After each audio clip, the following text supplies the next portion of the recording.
आज का जो वीडियो है वो है निर्देशांक ज्यामिति पर और ये पाठ 7 है। आपको पता होना चाहिए कि इस पाठ में हमें केवल दो ही चीज़ें पढ़नी है, एक तो दो बिंदुओं के बीच की दूरी वाला सवाल और एक विभाजन संबंधी सवाल यानी कि अंतः विभाजन संबंधी, और यह दो बिंदु दिए रहेंगे तो उनके मध्य बिंदु के निर्देशांक संबंधी सवाल। तो इस पाठ का केवल दो ही पार्ट आएगा, ठीक है। एक में मैं पढ़ाऊंगा दो बिंदुओं के बीच की दूरी से संबंधित सवाल और दूसरे में पढ़ाऊंगा विभाजन संबंधी सवाल, ठीक है। तो चलिए शुरू करते हैं। कुछ जानकारी है वो पहले आप समझ लीजिए, तभी आप सवाल लगा पाएंगे, ठीक है।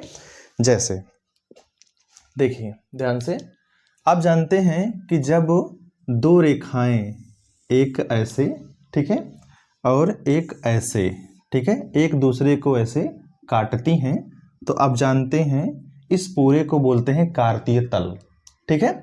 जब भी दो रेखाएं एक दूसरे को 90 अंश के कोण पर काटती हैं, यहाँ कितने अंश का कोण है, 90 अंश के कोण पर काटती हैं, तो इसको बोलते हैं कार्तीय तल, ठीक है। ये जो है ये रेखा, इसको बोलते हैं क्षैतिज रेखा और इसको बोलते हैं ऊर्ध्वाधर रेखा, ठीक है। कौन सी रेखा, क्षैतिज रेखा और ये ऊर्ध्वाधर रेखा है। और आप जानते हैं कि जहां पर दोनों एक दूसरे को काटती हैं इस बिंदु को कहते हैं मूल बिंदु, ठीक है। तो मैं यहां लिख दे रहा हूं, देखिएगा, ये बिंदु क्या कहते हैं, मूल बिंदु, ठीक है। ये मूल बिंदु हो गया और मूल बिंदु को ओ से लिखते हैं, तो यहां ओ में लिख दे रहा हूं, ठीक है। अब आप जानते हैं कि ये जो क्षैतिज रेखा होती है इसको कहते हैं यक्ष अक्ष, ठीक है, ये सबको पता है, इसको यक्ष अक्ष कहते हैं। और ये ऊर्ध्वाधर रेखा है इसको बोलते हैं वाई अक्ष, क्या बोलते हैं, वाई अक्ष, हो गया। देखिए इसके बारे में बहुत सारी चीजें होती हैं, अगर हम ढेर सारी चीजें बताएंगे तो वीडियो काफी बड़ा हो जाएगा, केवल काम की बात ही बताएंगे, ठीक है। आपको पता होना चाहिए कि जब दो रेखाएं एक दूसरे को 90 अंश पर काटती हैं तो इसको बोलते हैं कार्तीय तल, जहां पर काटते हैं उसको मूल बिंदु बोलते हैं। ये क्षैतिज रेखा यक्ष अक्ष कहते हैं, ऊर्ध्वाधर रेखा को वाई अक्ष कहते हैं, ठीक है। अब इसको लिखते कैसे हैं, इधर यक्ष लिखते हैं, इधर यक्ष डैश लिखते हैं, सबको पता है। ये वाई लिखते हैं, यहाँ वाई डैश लिखते हैं, ठीक है। ये क्या होता है, यक्ष अक्ष का धनात्मक दिशा, ये यक्ष अक्ष का ऋणात्मक दिशा, ये वाई अक्ष का धनात्मक और ये वाई अक्ष का ऋणात्मक दिशा, ये सबको पता है।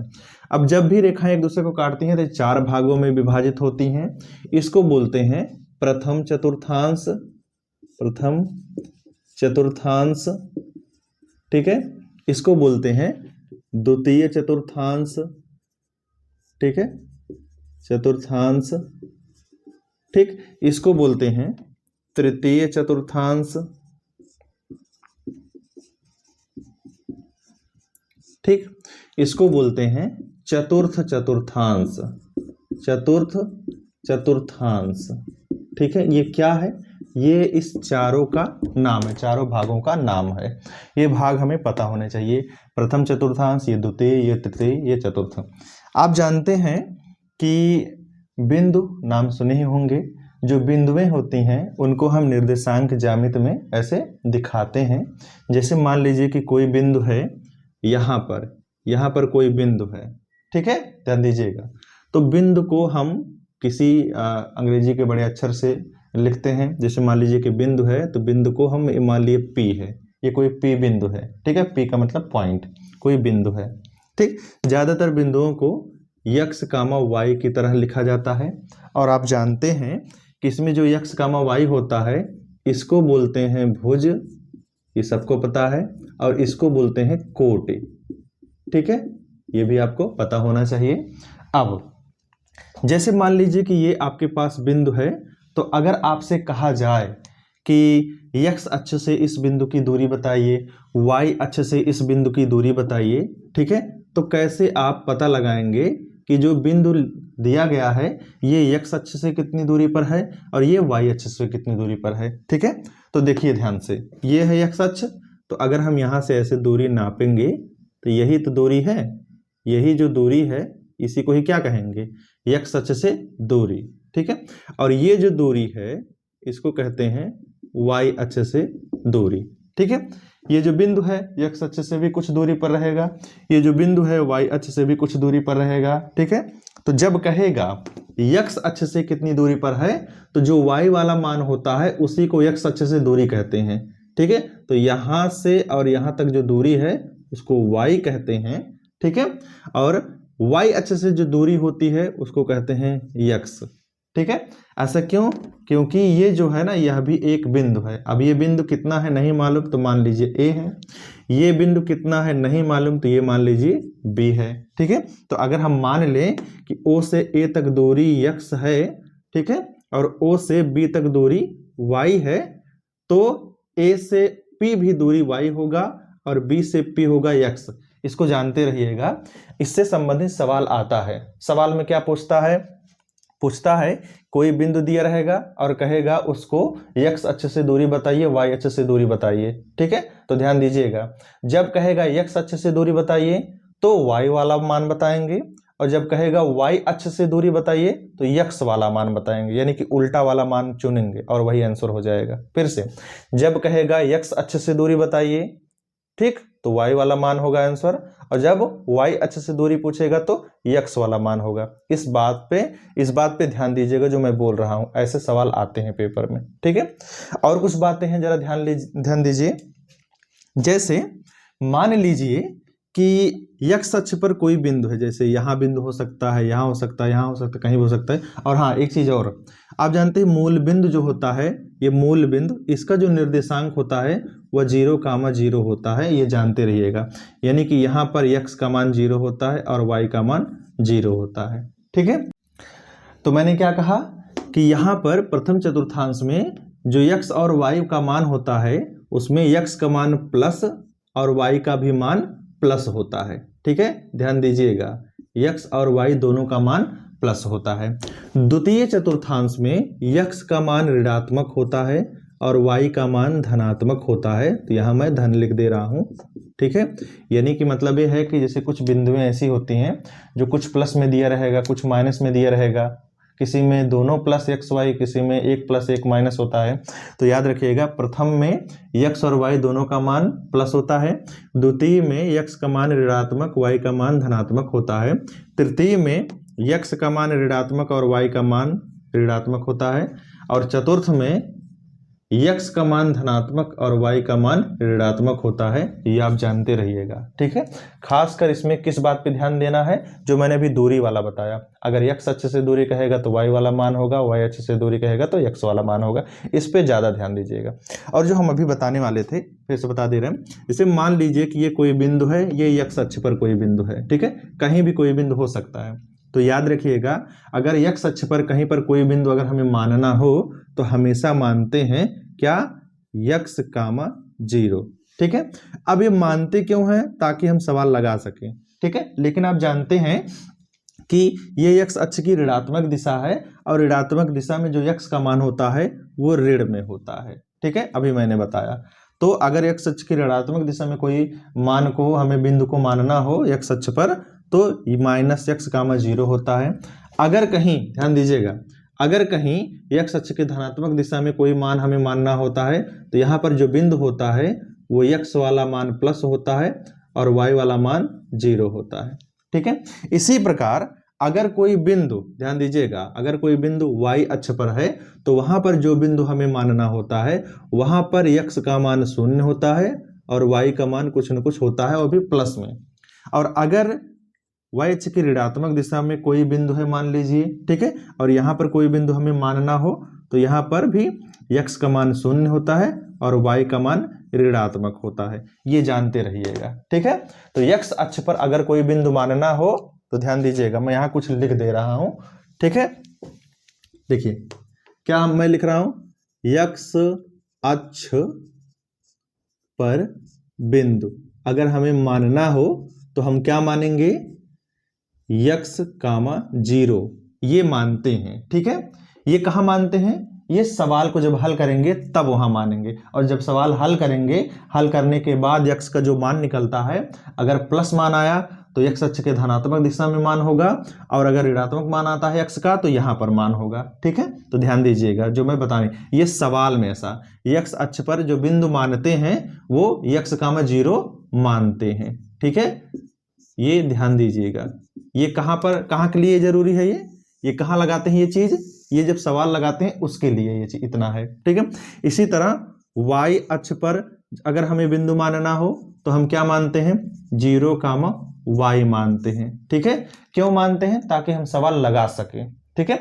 यहां पर तो अलग अलग होती हैं, लेकिन जब किसी सवाल में अगर हमें मानना हो, ठीक है, ये ना कहे कि दाएं मानिए, बाएं मानिए, या धनात्मक दिशा में मानिए, ऋणात्मक दिशा में मानिए, अगर हमें अपनी तरफ से मानना हो तब कैसे मानते हैं, x अक्ष पर मानते हैं x, 0 और y अक्ष पर मानते हैं 0, y, ठीक है, तब जाके सवाल हल हो जाता है। तो जो भी चीजें मैंने अभी बताया इन चीजों की जरूरत पड़ेगी, इनको याद रखिएगा।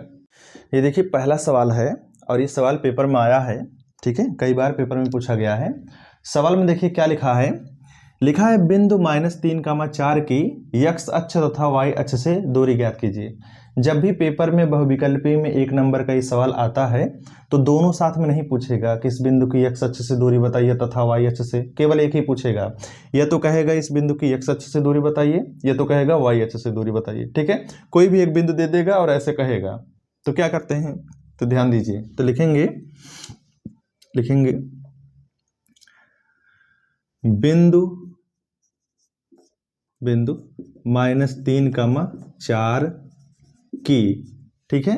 अब इसकी कि x अक्ष से दूरी, ठीक है, कैसे होगा, मैंने अभी आपको बताया था कि जब कोई बिंदु दिया रहेगा और कहे कि x अक्ष से दूरी बताइए, तो जब x का नाम लेगा, x अक्ष से दूरी, तो y वाला मान आंसर होता है, ठीक है। तो ध्यान दीजिए ये क्या है, x का मान है और क्या है, y का मान है, ठीक है। तो जब कहेगा x अक्ष से दूरी तो y वाला मान रखेंगे और यही हो जाएगा क्या, आंसर, ठीक है। और अगर कहेगा क्या, y अक्ष से दूरी बताइए, ठीक है, अक्ष से दूरी बताइए, तो जब y का नाम लेगा तो x वाला मान रख देंगे, ठीक है। तो x वाला मान है -3। तो याद रखिएगा जो दूरी होती है वो कभी ऋणात्मक नहीं होती है, ठीक है। तो दूरी हमेशा, ध्यान दीजिएगा, दूरी को अगर मान जो है ऋणात्मक है तो दूरी हमेशा प्लस में मान लेंगे। ऐसा क्यों, क्योंकि दूरी कभी ऋणात्मक नहीं होती है। इस बात को ध्यान दीजिएगा, समझने वाला सवाल है। तो मैंने क्या कहा कि अगर कोई बिंदु दिया रहेगा तो ये x वाला मान होता है, ये y वाला मान होता है। अगर x अक्ष से वो दूरी कहेगा, ठीक है, तो क्या करेंगे, y वाला मान रख देंगे, और y अक्ष से दूरी कहेगा तो x वाला मान रख देंगे, ठीक है, और वही हो जाएगा आंसर। लेकिन अगर बिंदु माइनस में दिया है तो मान तो वही रखेंगे लेकिन माइनस नहीं लगाएंगे। ऐसा क्यों, क्योंकि दूरी कभी निगेटिव नहीं होती, कभी ऋणात्मक नहीं होती है, ठीक है। तो इस बात को ध्यान दीजिएगा और यही हो जाएगा आंसर। अगला है हमारा सूत्र, और यही सूत्र है जिस पे सवाल ढेर सारे लगेंगे। तो सूत्र क्या लिखा है, लिखा है कि दो बिंदुओं x1 y1 तथा x2 y2 के बीच की दूरी ज्ञात करना, ठीक है। अब ध्यान दीजिएगा, मान लीजिए कि यहाँ पर कोई एक बिंदु है और यहाँ पर कोई एक बिंदु है। अब ये जो बिंदु है इसका कोई मान होगा और मान दिया रहेगा। तो मान लीजिए कि मान है इस बिंदु का x1, y1, और ये जो दूसरा बिंदु दिया है ना इसका मान है x2, y2, और हमें पता करना है कि इन दोनों बिंदुओं की कितनी बीच की दूरी है, ठीक है। तो दो बिंदुओं के बीच की दूरी निकालने का एक सूत्र होता है, ठीक है। तो लिखते हैं दूरी बराबर, यानी कि दूरी ज्ञात करने का सूत्र। ये क्या होता है, ये होता है अंडर रूट में, ध्यान दीजिएगा, दूसरा जो बिंदु दिया है उसी के अलग अलग मानों में से पहला वाला बिंदु घटाते हैं। घटाते कैसे हैं, x2 में से x1 घटाते हैं, y2 के मान से y1 घटाते हैं, और दोनों का वर्ग करते हैं और जोड़ देते हैं, ठीक है। तो सूत्र क्या निकलता है, तो निकलता है x2 माइनस x1 का whole square plus y2 minus y1 का होल स्क्वायर। ये वो सूत्र है जिससे दो बिंदुओं के बीच की दूरी निकाला जाता है, ठीक है। इस बात को याद रखिएगा और सूत्र भी याद रखिएगा, और इससे अब सवाल लगेगा। तो हमारा पहला सवाल है दूरी से संबंधित। देखिए लिखा है कि बिंदुओं 1, 4 और 4, 0 के बीच की दूरी ज्ञात कीजिए, ठीक है। देखिए पीछे हमने दो बिंदु वाला सूत्र लिखा था और उसी पे सवाल लगेगा। तो ये पहला बिंदु है या दूसरा बिंदु है। जब भी दो बिंदु दिया हो और उसके बीच की दूरी पूछे, तुरंत मान लो कि ये बिंदु है x1 y1 और ये बिंदु है x2 y2, और तुरंत दूरी वाला जो सूत्र होता है उसी में मान रख देंगे, ठीक है। तो दूरी निकालने का सूत्र क्या था, तो दूरी बराबर क्या था, अंडर रूट में x2 माइनस x1 का whole square plus y2 minus y1 का होल स्क्वायर, यही सूत्र था। इसी में हम लोग मान रखेंगे और हल कर देंगे, आंसर आ जाएगा। ठीक है, चलिए मान रखते हैं। तो क्या हो जाएगा मान, देखिएगा ध्यान से। x2 का मान कितना है 4 माइनस x1 का मान कितना है 1, ठीक है, प्लस y2 का मान है 0 माइनस y1 का मान है 4। ठीक है, अब इसी को हम लोग हल कर देंगे। तो ये हो जाएगा 4 में से 1 गया 3, 3 का वर्ग प्लस 0 में से 4 गया -4 हो जाएगा इसका वर्ग। अब क्या हो जाएगा, देखिए 3 का वर्ग कितना होता है 9 प्लस -4 का वर्ग 16, माइनस का वर्ग प्लस होता है, ध्यान दीजिएगा। और 4 का वर्ग 16 हो जाएगा। 16 और 9 जोड़ेंगे तो हो जाएगा अंडर रूट 25। अंडर रूट का मतलब होता है वर्गमूल, और 25 का वर्गमूल कितना होता है 5। ठीक है, और यही हो जाएगा क्या, इन दोनों बिंदुओं के बीच की दूरी, और यही क्या है आंसर है। ठीक है, ऐसे कोई भी अब दो बिंदु दिया रहेगा, आप दूरी निकाल लीजिएगा। तो देखिए हमारा अगला सवाल है, सवाल नंबर 3। मूल बिंदु से बिंदु P, कोई बिंदु कहीं होगा, ठीक है, वो मूल बिंदु से किसी दूरी पर है। तो कोई बिंदु P है, कह रहा है उसका मूल बिंदु से के बीच की दूरी ज्ञात कीजिए। इसका क्या मतलब है, मतलब ये है कि एक मूल बिंदु होता है और एक बिंदु ये P दिया गया है, कहे दोनों के बीच की दूरी बताइए। तो मैं फिर से पढ़ दे रहा हूं, क्या है, मूल बिंदु से बिंदु इस के बीच की दूरी ज्ञात कीजिए। तो हमने आपको बताया था कि दूरी ज्ञात करने के लिए हमें दो बिंदु चाहिए। ठीक है, तो अगर कोई एक ही बिंदु दिया है तो वहां x अक्ष या y अक्ष लिखा रहेगा, जैसे मैंने अभी पहला सवाल बताया था शुरुआत में। लेकिन यहाँ एक बिंदु ये है और एक कह रहा है मूल बिंदु, और आप जानते हैं मूल बिंदु क्या होता है। मूल बिंदु का मतलब होता है 0,0। तो दूरी ज्ञात करने के लिए हमें दो बिंदु चाहिए। तो ये 0,0 हो गया एक बिंदु, और एक ये बिंदु हो गया। तो कह रहा है दोनों बिंदुओं के बीच की दूरी ज्ञात कीजिए। ठीक है, तो जब भी मूल बिंदु कहेगा तो मूल बिंदु का मान कितना होता है 0,0। तो ये पहला बिंदु हो जाएगा, और जो दिया रहेगा वो दूसरा बिंदु हो जाएगा। ठीक, तो हम मान लेंगे ये है x1, y1 है, और ये है कितना, ये है x2, y2। ठीक, और फिर दोनों मान उठा के सूत्र में रख देंगे। तो दूरी का सूत्र हमने लिख रखा है पहले ही। तो दूरी निकालते हैं तो कितना हो जाएगा, x2 कितना है -6, उसमें से घटाएंगे x1 यानी कि 0 का होल स्क्वायर प्लस y2 कितना है 8 माइनस y1 कितना है 0 का होल स्क्वायर। अब इसी को हल कर देंगे तो कितना हो जाएगा, देखिएगा ध्यान से। -6 में से 0 घटाएंगे तो -6, और -6 का वर्ग 36 प्लस 8 में से 0 गया 8, ये हो जाएगा 8 का वर्ग 64। 64 और 36 होता है 100, और अंडर रूट का मतलब वर्गमूल, तो 100 का वर्गमूल कितना होता है भैया 10। तो इसका मतलब ये है कि मूल बिंदु से इस बिंदु के बीच की दूरी कितना आएगा 10। और याद रखिएगा कहीं कहीं किसी किसी सवाल में केवल संख्या ही लिखा होता है, और नहीं तो दूरी का जो मान होता है ना, जितना भी आता है साथ में या तो इकाई लिखा होता है या लिखा होता है मान के साथ मात्रक, ऐसे लिखा होता है। यानी कि इसके और इसके बीच की दूरी 10 इकाई होगा या 10 मात्रक, ऐसे भी लिखा जाता है। अगला जो हमारा सवाल है, सवाल नंबर 4, देखिए इसमें क्या लिखा है। यदि बिंदु x, 3 तथा 5, 7 के बीच की दूरी 5 मात्रक हो तो x का मान ज्ञात कीजिए। ठीक है, आप जानते हैं दूरी वाले सूत्र में 3 चीजें होती हैं, एक तो पहला बिंदु, एक दूसरा बिंदु और एक दूरी। तो 3 चीज में से कोई 2 चीज दिया रहेगा और तीसरा पूछेगा। ठीक है, तो 2 बिंदु देखो, ये एक पहला बिंदु है, ये दूसरा बिंदु है, या दूरी है। तो दूरी का मान पूरा सही है, ये दूसरा बिंदु भी सही है, लेकिन जो पहला बिंदु है उसमें x है, यहाँ कोई मान होना चाहिए, ये सही से बिंदु नहीं दिया गया है। ठीक है, तो जब भी किसी सवाल में दूरी शब्द लिखा हो तो इसका मतलब ये है कि उसमें दूरी वाला सूत्र ही लगेगा। ठीक है, तो क्या करते हैं, 2 बिंदु भी दिया है, दूरी का नाम भी लिया है, तो हम दूरी वाला सूत्र लगा देंगे और आंसर आ जाएगा, हल कर देंगे। ठीक है, देखो क्या होता है। चलिए मान रखिए, तो लिखेंगे दूरी वाला सूत्र, क्योंकि दूरी बराबर होता है अंडर रूट ये चीज, फिर हम मान रखिए सबका। दूरी कितना है 5 मात्रक है, बराबर अंडर रूट में मान रखिए सबका। ठीक है, मान कितना हो जाएगा, देखिए ये क्या है x1 y1 है, ये क्या है x2 y2 है, सारा मान इसी में रख दीजिए।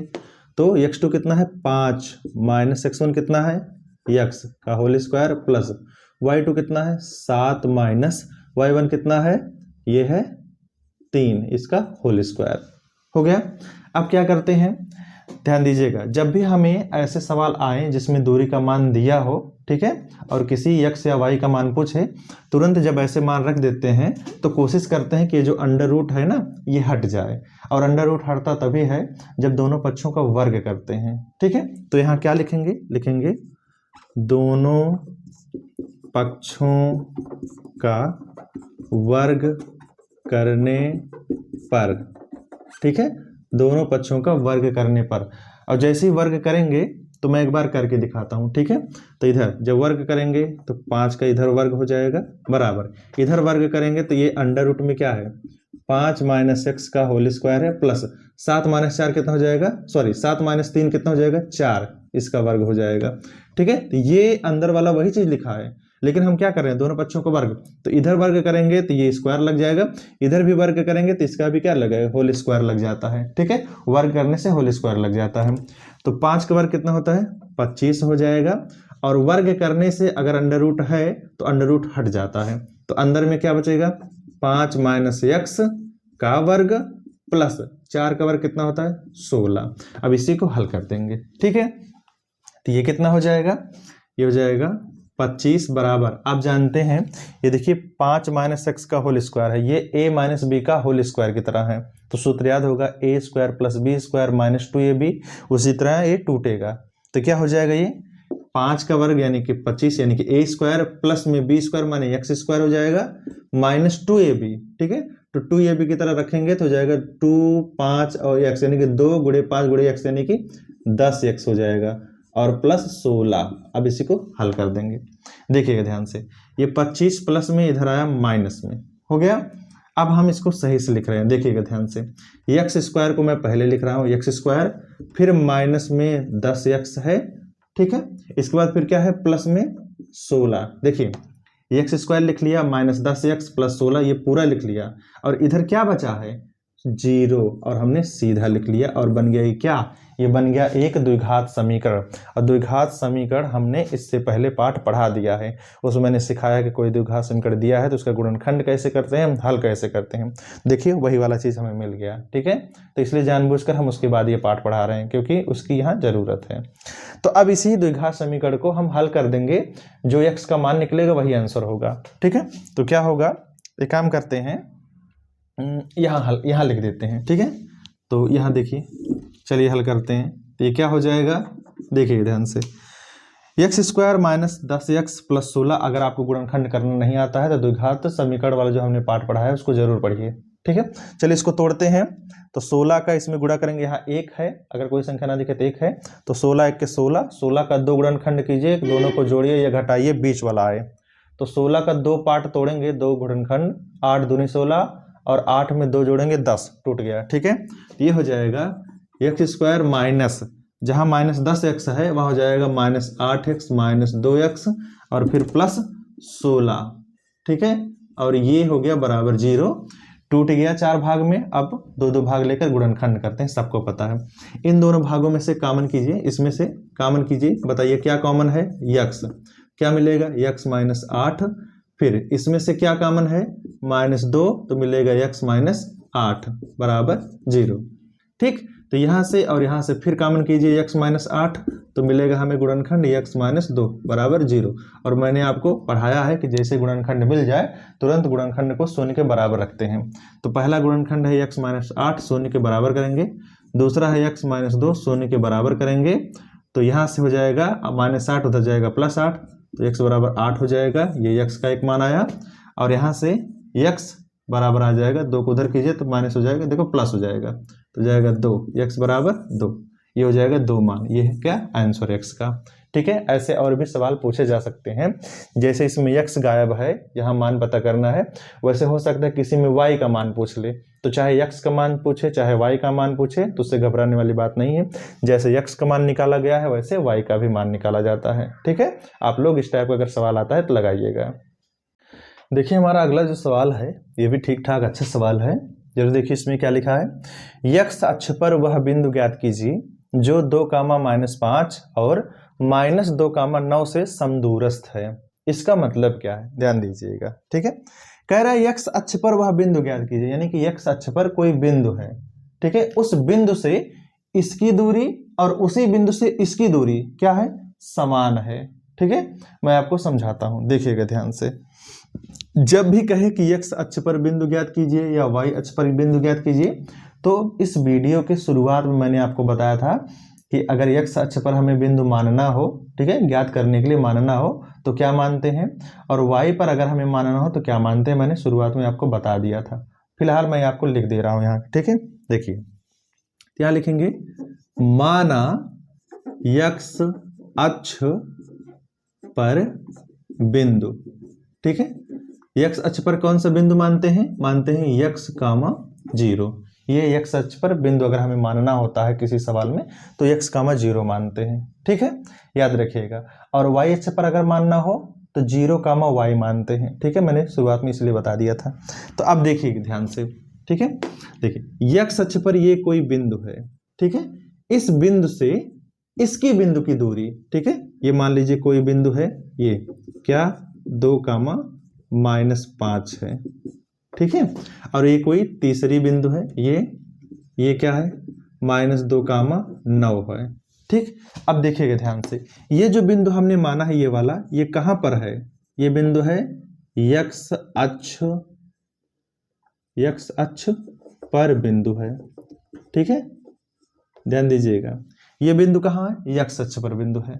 तो प्रश्न में क्या कह रहा है, प्रश्न में कह रहा है कि जो x अक्ष पर बिंदु है ना उसको ज्ञात कीजिए, और वो क्या है, इस बिंदु से और इस बिंदु से समदूरस्थ है। मतलब ये है कि x अक्ष पर जो बिंदु है उसकी जो दूरी है इस बिंदु से और इसी बिंदु की इसकी जो दूरी है इस बिंदु तक, ये दोनों समान है, समदूरस्थ माने समान है, ठीक है। मतलब यह है कि x अक्ष पर जो बिंदु है उसकी दूरी इस बिंदु से और उसी की दूरी इस बिंदु से, ठीक है, दोनों दूरी क्या है, समान है, इसलिए समदूरस्थ कहते हैं, ठीक है। तो देखिए, तो x अक्ष पर जो बिंदु है उसको क्या माने हैं हम, x, 0 माने हैं, ठीक है। तो मान लीजिए कि ये बिंदु है A, ये है B, ये है C, ठीक है। तो अब क्या करेंगे, जो प्रश्न में लिखा है समदूरस्थ, उसी से हम सवाल लगाएंगे, ठीक है। अब देखिएगा ध्यान से, तो यहां लिखेंगे प्रश्नानुसार, ठीक है, प्रश्नानुसार। ये प्रश्नानुसार क्या मतलब है, प्रश्न में जो कह रहा है x अक्ष पर जो बिंदु है ये दूरी और x अक्ष से इस बिंदु की दूरी क्या है, समान है। मतलब A से जो B है दूरी और A से जो C है दूरी क्या है, समान है। तो AB जो है वह AC के बराबर है, ठीक है। ध्यान दीजिएगा, A माने ये बिंदु और B माने ये वाला बिंदु, ये AB माने A से B तक दूरी, AC मतलब होता है A से C तक दूरी, ये दोनों दूरी क्या है, समान है, ठीक है। तो हमने ये लिख दिया है प्रश्नानुसार। अब इसी से सवाल लगेगा, ठीक है। तो सवाल कैसे लगाएंगे, तो लिखा है AB का मतलब होता है A से B तक दूरी, तो A से B तक दूरी निकालना है तो दूरी वाला सूत्र लगाएंगे, ठीक है। तो देखिए, अगर AB लिखा है तो A का मतलब होता है पहला बिंदु, B का मतलब दूसरा बिंदु, तो सूत्र लगाते हैं तो क्या हो जाएगा, अंडर रूट, ध्यान दीजिएगा सूत्र क्या होता है, x2 - x1। तो ये पहला बिंदु है, ये दूसरा बिंदु है, तो दूसरे में से पहला निकालते हैं, सूत्र मैंने भी समझाया था।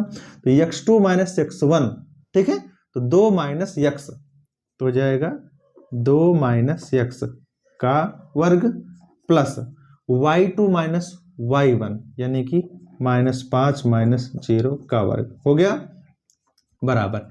अब AC लिखा माने AC माने A से C तक दूरी, तो यहां भी दूरी वाला सूत्र लगेगा, ठीक है।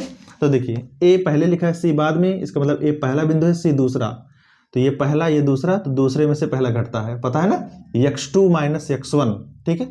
तो क्या हो जाएगा, -2, उसमें से घटाएंगे क्या, x1 माने x, ठीक है, का वर्ग प्लस y2, ध्यान दीजिएगा y2 ये है, y1 0 है, यानी कि 9 - 0 का वर्ग। अब इसी को हम लोग हल कर देंगे। तो ध्यान दीजिए, अगर दोनों तरफ वर्ग, देखिए सॉरी, अगर दोनों तरफ अंडर रूट है, इधर भी पूरे का अंडर रूट है और इधर भी पूरे का अंडर रूट है, इसका मतलब दोनों तरफ अंडर रूट बराबर है। और जब भी दोनों तरफ अंडर रूट बराबर है तो अंडर रूट हटाने का क्या तरीका है, दोनों पक्षों का वर्ग कर देते हैं, ठीक है। तो क्या करते हैं, लिखेंगे दोनों पक्षों का वर्ग करने पर, ठीक है। तो दोनों पक्षों का वर्ग कर देंगे, उसके बाद जो भी मिलेगा उसे हल कर देंगे। और मैंने बताया था वर्ग करने से अंडर रूट हट जाता है, ठीक है। तो इधर भी अंडर रूट हट जाएगा और इधर भी अंडर रूट हट जाएगा, तो क्या मिलेगा, चलिए हल करते हैं, देखिएगा ध्यान से, ठीक है। तो अंडर रूट हट गया तो मिला x - 2 का वर्ग, और x - 2 का वर्ग मतलब होता है a - b का होल स्क्वायर की तरह। तो क्या हो जाएगा, 2 का वर्ग, देखिएगा 2 का वर्ग कितना, 4 plus x square a square plus b square की तरह, ठीक है। -2ab, तो -2ab में कितना हो जाएगा, -4x हो गया। अब -5 - 0 यानी कि -5 का वर्ग, और -5 का वर्ग कितना होता है, 25 हो गया, बराबर उधर क्या है, इधर भी वर्ग हो गया है, अंडर रूट हट गया है, तो -2 और -x का वर्ग। तो जब भी माइनस दोनों होते हैं तो ये a + b का होल स्क्वायर वाला सूत्र लग जाता है, ध्यान दीजिएगा, ठीक है। ये क्या होता है, a + b का होल स्क्वायर वाला जो सूत्र होता है वह -a और -b का जो होल स्क्वायर वाला सूत्र होता है, दोनों एक का ही होता है, ठीक है। और a² - b का जो होल स्क्वायर सूत्र होता है ये अलग है, और ये दोनों एक का है, ध्यान दीजिएगा, ठीक है। तो इसको मैं हटा दे रहा हूं, देखिए ध्यान से। तो -2 और -x का होल स्क्वायर करेंगे तो क्या हो जाएगा, a² + b² यानी कि 4 + x² + 4x a² + b² + 2ab की तरह, और प्लस में 9 - 1 माने 9 का वर्ग, कितना हो जाएगा, प्लस में 81। अब इसी को हल कर देंगे और हो जाएगा आंसर, ठीक है। तो देखिएगा ध्यान से, ये देखिए 4 और 4 कट गया, x² कट गया, ठीक है। अब देखिए 4x प्लस में इधर आया माइनस में, तो -4x पहले से ही है, फिर आ जाएगा -4x, तो जाएगा -8x, यही तो हुआ। अब देखिए बराबर उधर है क्या, 81, और ये 25 प्लस में इधर गया माइनस में 25, तो जाएगा -8x, बराबर हो जाएगा 81 में से 25 निकालो तो 11 में से 5 निकलेगा तो हो जाएगा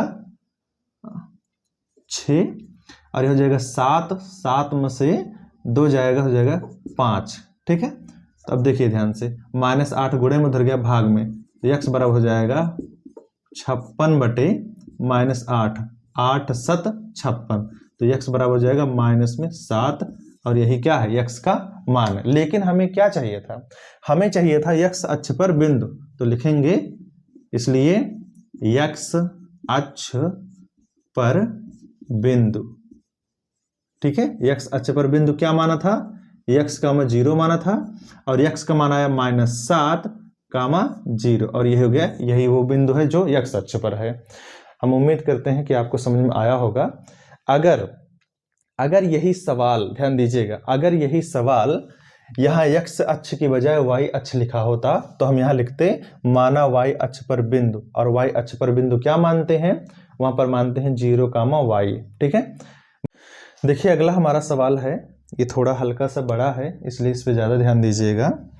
सवाल में लिखा है कि यदि बिंदु Q 0, 1 बिंदुओं, ये कोई बिंदु P दिया है 5, -3, R दिया है x, 6 से समदूरस्थ है, तो x का मान ज्ञात कीजिए, दूरियां QR और PR भी ज्ञात कीजिए। मतलब क्या है, मतलब ये है एक बिंदु है Q, ध्यान दीजिएगा ये Q बिंदु है, ठीक है।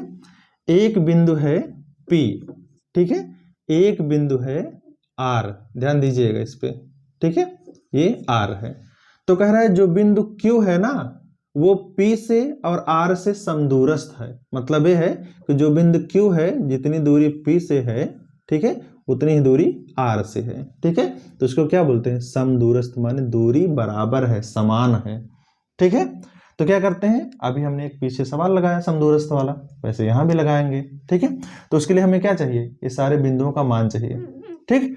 तो Q बिंदु क्या है, ये है 0, 1, ठीक।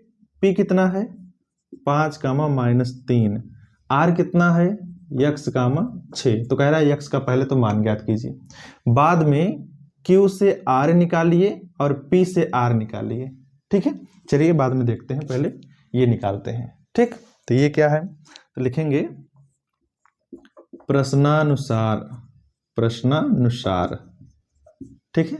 तो प्रश्नानुसार क्या है भैया, देखना क्या है, Q से P जो है वो Q से जो R है वो दूरी बराबर है, तो Q से P बराबर है Q से R, क्यों, क्योंकि Q से P, Q से R समदूरस्थ है, ठीक है, इसलिए। अब क्या करना है, Q से P लिखा तो माने Q से P तक दूरी, तो इधर दूरी वाला सूत्र लगेगा और उधर भी दूरी वाला सूत्र लगेगा, जैसे पीछे वाला सवाल हमने हल किया अभी। ठीक है, तो चलिए दूरी वाला सूत्र लगाइए, तो हो जाएगा अंडर रूट, देखिए Q पहले लिखा है, P बाद में, तो Q पहला बिंदु और P दूसरा, तो दूसरे में से पहला घटाते हैं, तो x2 माइनस x1 यानी कि 5 माइनस 0 का वर्ग प्लस y2 माइनस y1, तो -3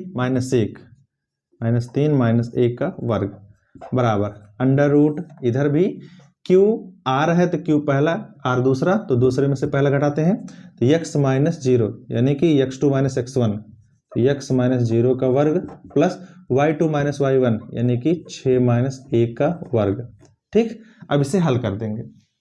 तो अभी मैंने बताया था इसको हल करने का तरीका, अगर दोनों तरफ बराबर अंडर रूट लगा है तो दोनों तरफ से अंडर रूट हटा देते हैं। ऐसा क्यों? तो लिखेंगे दोनों पक्षों का वर्ग करने पर, जैसे दोनों पक्षों का वर्ग करेंगे तुरंत अंडर रूट हट जाएगा। तो हम क्या लिखेंगे, अंडर रूट इधर से भी हट जाएगा, अंडर रूट इधर से भी हटेगा, क्योंकि दोनों तरफ बराबर है। तो मिलेगा 5 माइनस 0 का वर्ग यानी कि 25 का वर्ग, सॉरी 25 हो जाएगा, प्लस -3 और -1 -4 हो जाएगा, -4 का वर्ग 16 बराबर x माइनस 0 का वर्ग माने x का वर्ग प्लस 6 माइनस 1 माने 5 का वर्ग 25 हो गया। अब क्या करेंगे, 25 और 25 कैंसिल हो जाएगा, इसको सीधा लिखेंगे कैसे, x स्क्वायर बराबर 16 हो गया, और स्क्वायर हटाएंगे तो उधर लग जाएगा अंडर रूट, तो x बराबर हो जाएगा अंडर रूट 16 और आगे लग जाता है प्लस माइनस, ये चीज हम द्विघात समीकरण में बता चुके हैं आपको। ठीक है, तो ये हो जाएगा plus minus under root 16 minus 16 का वर्गमूल, और कितना था 4, तो x का मान आ जाएगा प्लस माइनस 4 और हो गया x का आंसर। और आगे क्या दिया है, इसमें कह रहा है QR और PR भी ज्ञात कीजिए।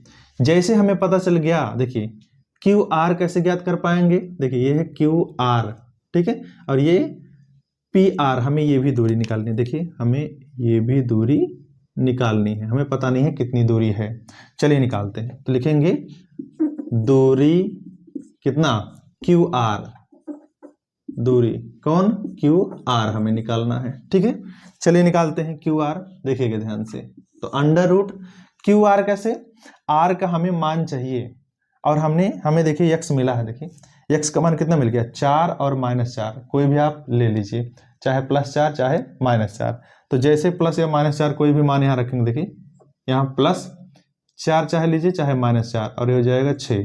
तो देखिए Q का बिंदु और R का बिंदु, हमें दोनों बिंदु मिल गया, तो तुरंत दूरी वाला सूत्र लगाएंगे और QR मान हो जाएगा। ठीक है, वैसे अगर हमें P से R तक निकालना हो तो P वाला बिंदु चाहिए और R वाला बिंदु चाहिए, दोनों बिंदु ले लीजिए और हल कर दीजिए, हो जाएगा आंसर। ठीक है, तो आप एक बार +4 लीजिएगा, एक बार -4 लीजिएगा। ठीक है, तो 2 बार लेंगे तो 2 आंसर आएगा, तो इससे घबराने वाली बात नहीं है, 2 बिंदु पता चल गया तो आप मान निकाल लीजिएगा। ठीक है, मेन चीज ये है x वाला मान, ये हमने निकाल दिया है, आगे का हल कर लीजिएगा। अगला जो हमारा टॉपिक है, देखिए क्या लिखा है, लिखा है कि बिंदुओं x1 y1 तथा x2 y2 के मध्य बिंदु के निर्देशांक ज्ञात करना। इसका क्या मतलब है, देखिए 2 बिंदु अगर दिया रहेगा और कहेगा कि इन दोनों बिंदुओं के मध्य बिंदु, मध्य माने बीच वाला बिंदु का निर्देशांक ज्ञात कीजिए, तो देखिए कैसे ज्ञात करते हैं। मान लीजिए कि कोई एक बिंदु यहाँ है, ठीक है, कोई एक बिंदु यहाँ है, ठीक है, और ये बिंदु है, तो बिंदु मान दिया रहेगा, अगर नहीं पता तो हम मान लेते हैं, मानिए कि ये बिंदु है x1, y1, ये बिंदु है x2, y2। ठीक है, अगर आपसे कहा जाए ये जो पहला बिंदु है और ये जो दूसरा बिंदु है, मान लीजिए ये बिंदु है P, ये बिंदु है Q, कोई भी आप A B C D P Q R कोई भी मान सकते हैं। तो मान लीजिए हमारे पास कोई एक बिंदु है x1 y1, ये दूसरा है x2 y2, और कहे कि इन दोनों बिंदुओं के बीच वाला बिंदु ज्ञात कीजिए। ठीक है, बिंदु का निर्देशांक ज्ञात कीजिए, तो क्या करते हैं, तो मान लीजिए कि P और Q के बीच में जो है ना, वो कोई बिंदु है, ये कोई बिंदु है, ये है R। ठीक है, और इसी का हमें मान निकालना है, ध्यान दीजिएगा। ठीक है, तो इसके लिए क्या करना होता है, तो एक सूत्र होता है कि अगर 2 बिंदु दिया गया है तो उसके बीच का यानी कि मध्य का बिंदु कैसे निकालते हैं। तो सूत्र क्या होता है, तो मैं यहां लिख दे रहा हूं, क्या, मध्य बिंदु मध्य बिंदु का निर्देशांक, ठीक है, निर्देशांक, ठीक है। इसका सूत्र क्या होता है?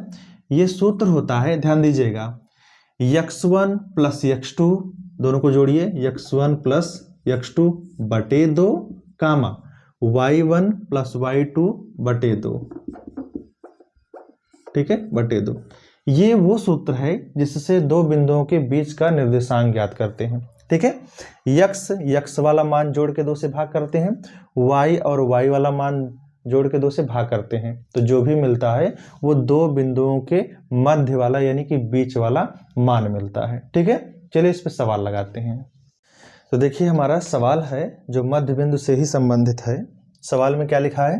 बिंदुओं -2,6 और -2,10 को मिलाने वाले रेखाखंड के मध्य बिंदु के निर्देशांक ज्ञात कीजिए, ठीक है। तो देखिए ये कोई बिंदु है, ये क्या बिंदु है? ये बिंदु है -2,6 है, ठीक है। ये कोई दूसरा बिंदु है, ये है -2,10 है। कह रहा है इन दोनों बिंदुओं को जो मिलाएंगे ना, ये एक रेखाखंड मिलेगा, तो इसके मध्य बिंदु का निर्देशांक ज्ञात कीजिए, ठीक है।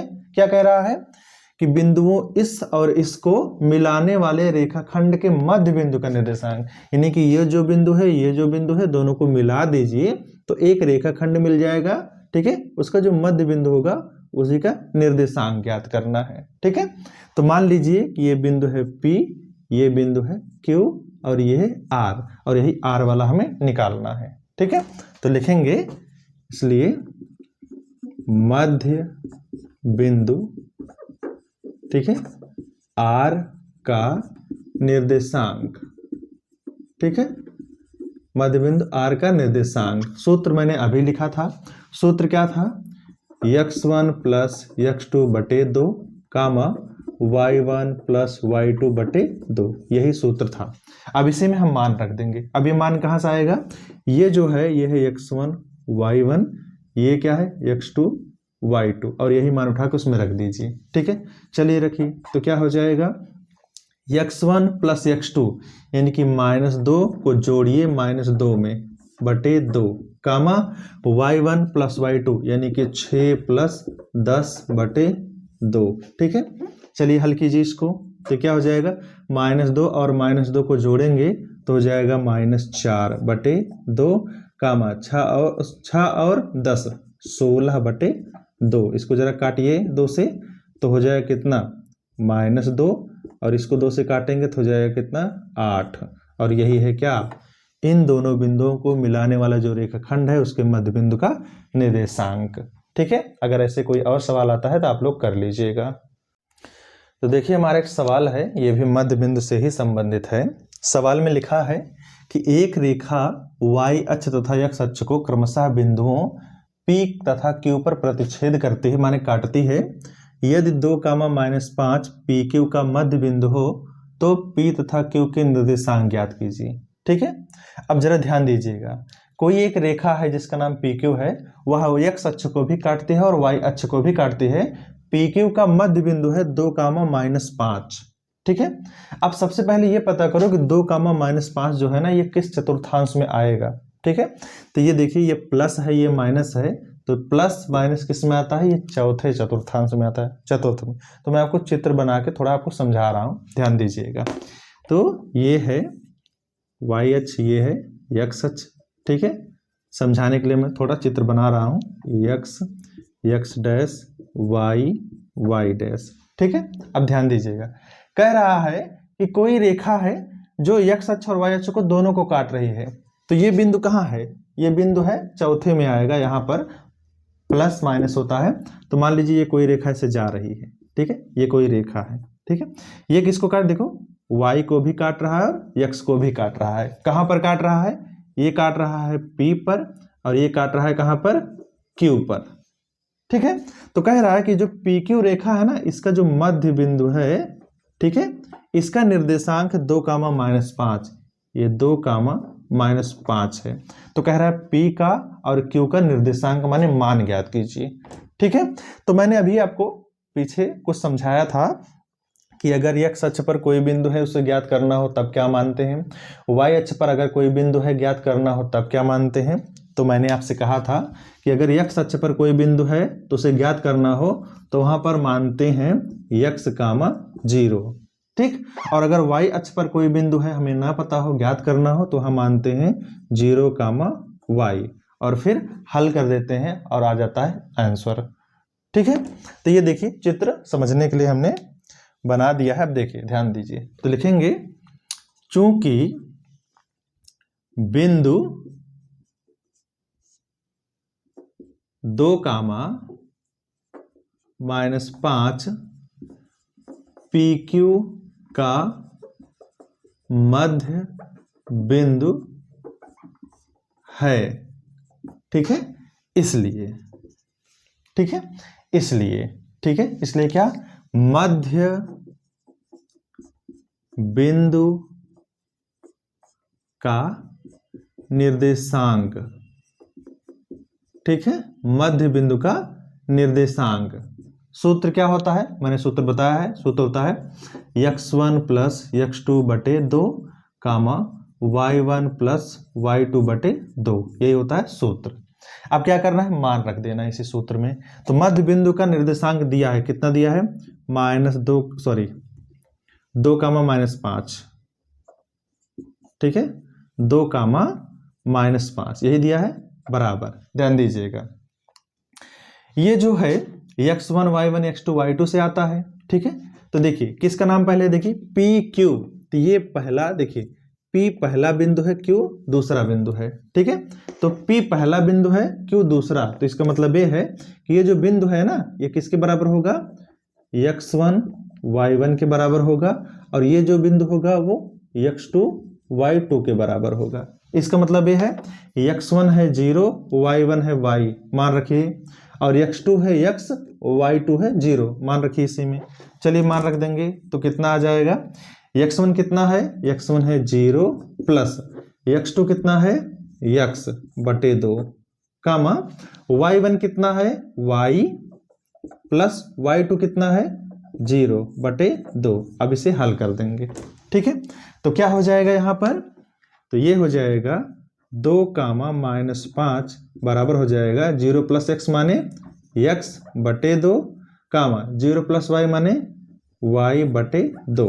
अब आप जानते हैं कि यह भी बिंदु है और यह भी बिंदु है, तो कोई भी दो बिंदु बराबर तभी होते हैं जब पहला पहले के बराबर हो और दूसरा दूसरे के बराबर हो, ठीक है। तो इसका मतलब ये हो गया, तो पहला जो बिंदु है इसका ये क्या है, x बटे 2 है ना, ये पहला पहले के बराबर होगा 2, ठीक है। ऐसे ही दूसरा दूसरे के बराबर कर दीजिए, तो y बटे 2 बराबर किसे होगा, -5 के। तो यहां से x बराबर हो जाएगा कितना, 2 भाग में उधर गया गुणे में 4 हो जाएगा, ये x का मान आया, ठीक। यहां से 2 भाग में इधर गया गुणे में, तो y बराबर जाएगा -10। ये देखिए किसका मान आया, ये मान आया है x और y का, लेकिन हमें चाहिए का, हमें चाहिए p तथा q के निर्देशांक, ठीक है। तो लिखेंगे अतः p के निर्देशांक, ठीक है, p के निर्देशांक कितने हैं, p के निर्देशांक ये है 0, y, और ये हो जाएगा 0, y का मान -10, तो हम -10 रख देंगे और हो जाएगा आंसर। इसी तरह q के निर्देशांक हो जाएंगे, तो q के निर्देशांक क्या माने हैं, x, 0, और x का मान कितना निकला है 4, तो हो जाएगा 4, 0, और ये हो जाएगा आंसर। देखिए कितना आसान है, इसको जरा आप फिर से देखिएगा आपको समझ में आ जाएगा। ये है हमारा सवाल और ये पेपर में कई बार आया है। तो देखिए क्या लिखा है, वृत्त के व्यास AB, ठीक है, कोई वृत्त है उसका व्यास है AB, के सिरे A वाला बिंदु इतना है, B वाला बिंदु इतना है, कह वृत्त की त्रिज्या तथा केंद्र के निर्देशांक ज्ञात कीजिए, ठीक है। तो देखिए कह रहा है वृत्त, वृत्त नाम लिया है तो पहले मैं बनाऊंगा एक वृत्त, ठीक है, ये बन गया एक वृत्त, हो गया, मानकर चलते हैं कि वृत्त है। अब देखिएगा ध्यान से, तो वृत्त है तो ये है केंद्र, तो एक कोई रेखा खींचिए। आप जानते हैं कि ऐसी रेखा या ऐसी जीवा जो वृत्त के केंद्र से होके जाती है उसे कहते हैं क्या, वृत्त का व्यास। ठीक है, तो मान लीजिए कि जो व्यास है ये है क्या, ए है ये वाला बिंदु, और ये क्या है, बी है। ठीक है, तो ए वाला मान दिया है, ए वाला मान कितना दिया है, ये है, कितना है, -2 कामा -7 है। ये बी वाला मान दिया है कितना, 1 कामा -11 है। ठीक है, तो क्या कह रहा है प्रश्न में, ये मान लीजिए केंद्र है ओ। ठीक है, तो कह रहा है इस वृत्त की त्रिज्या ज्ञात कीजिए। ठीक है, तो त्रिज्या ज्ञात करने का दो तरीका है यहाँ पर। पहला, ये जो केंद्र है ना, इस बिंदु को ज्ञात कर लीजिए, तो ओ से ए, ठीक है, ये दूरी ज्ञात कर लीजिए, यही हो जाएगी त्रिज्या। दूसरा ये है कि ए से बी तक ज्ञात कीजिए दूरी, क्योंकि ये व्यास की लंबाई निकलेगा, अब व्यास की लंबाई का आधा कर दीजिएगा तो आ जाएगा त्रिज्या। ठीक है, तो दो तरीके हैं, जैसा आपको इच्छा आप लगाइएगा। देखिए, तो ध्यान दीजिएगा, सबसे पहले आप क्या करेंगे, केंद्र के निर्देशांक निकालिएगा, बाद में वृत्त की त्रिज्या निकालिएगा। ठीक है, तो क्या हो जाएगा, तो लिखेंगे चूंकि, ठीक है, केंद्र, ध्यान दीजिएगा, केंद्र कामा व्यास का मध्य बिंदु होता है। ठीक है, ये हम जानते हैं भैया, केंद्र जो होता है व्यास का मध्य बिंदु होता है, ये हमें पता है। तो लिखेंगे इसलिए क्या, मध्य बिंदु क्या, ओ का निर्देशांक। ठीक है, मध्य बिंदु ओ का निर्देशांक। ठीक है, चलिए निकालिए। तो सूत्र क्या होता है, x1 प्लस x2 बटे 2 कामा y1 प्लस y2 बटे 2, ये होता है सूत्र। अब इसमें मान रखेंगे, और आपको पता होना चाहिए ये क्या है, यही जो बिंदु है ये है x1 y1, और यह क्या है x2 y2। ठीक, सारा मान उठा के इसमें रखिए। तो बिंदु O का निर्देशांक आएगा, मतलब ये हो जाएगा बिंदु, मध्य बिंदु O का निर्देशांक का मतलब होता है क्या निकलेगा, केंद्र का निर्देशांक निकलेगा। यहाँ क्या निकलेगा भैया, मध्य बिंदु कौन है, केंद्र है, यानी कि O है। तो जब हम लिखेंगे मध्य बिंदु O का निर्देशांक, तो मतलब केंद्र का निर्देशांक निकलेगा।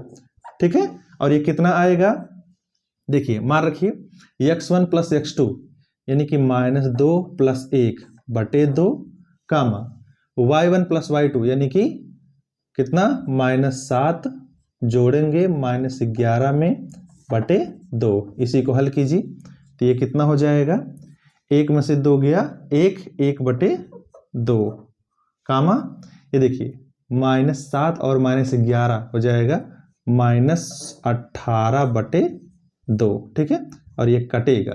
ठीक है, तो ये हो जाएगा कितना, 1 बटे 2 कामा -9, और हो गया ये क्या, केंद्र के निर्देशांक हो गया। ठीक है, तो हमें क्या चाहिए, हमें चाहिए त्रिज्या। तो त्रिज्या निकालने का मैंने दो तरीका आपको बताया। पहला, ए से ओ तक दूरी निकाल लीजिए, या दूसरा ए से बी तक दूरी निकालिए और उसको 2 से भाग कर दीजिए, त्रिज्या आ जाए, क्योंकि व्यास का आधा त्रिज्या होता है। तो आप निकालिए व्यास की, ठीक है, व्यास की दूरी। तो लिखेंगे, तो एक काम कीजिए, आप यहां निकाल दीजिए। ठीक है, तो लिखेंगे व्यास ए बी की लंबाई, लंबाई माने दूरी। ठीक है, चलिए सूत्र लगाइए। ठीक है, तो क्या हो जाएगा, x2 माइनस x1 का whole square, x2 minus x1। ठीक है, तो एक, देखिए क्या करेंगे, x2 माइनस x1 माने 1 माइनस और फिर -2, तो जाएगा प्लस में 2 का होल स्क्वायर प्लस। ठीक है, क्योंकि 1 में से -2 घटाएंगे तो +2 हो जाएगा, तो 1 + 2 का होल स्क्वायर हो जाएगा।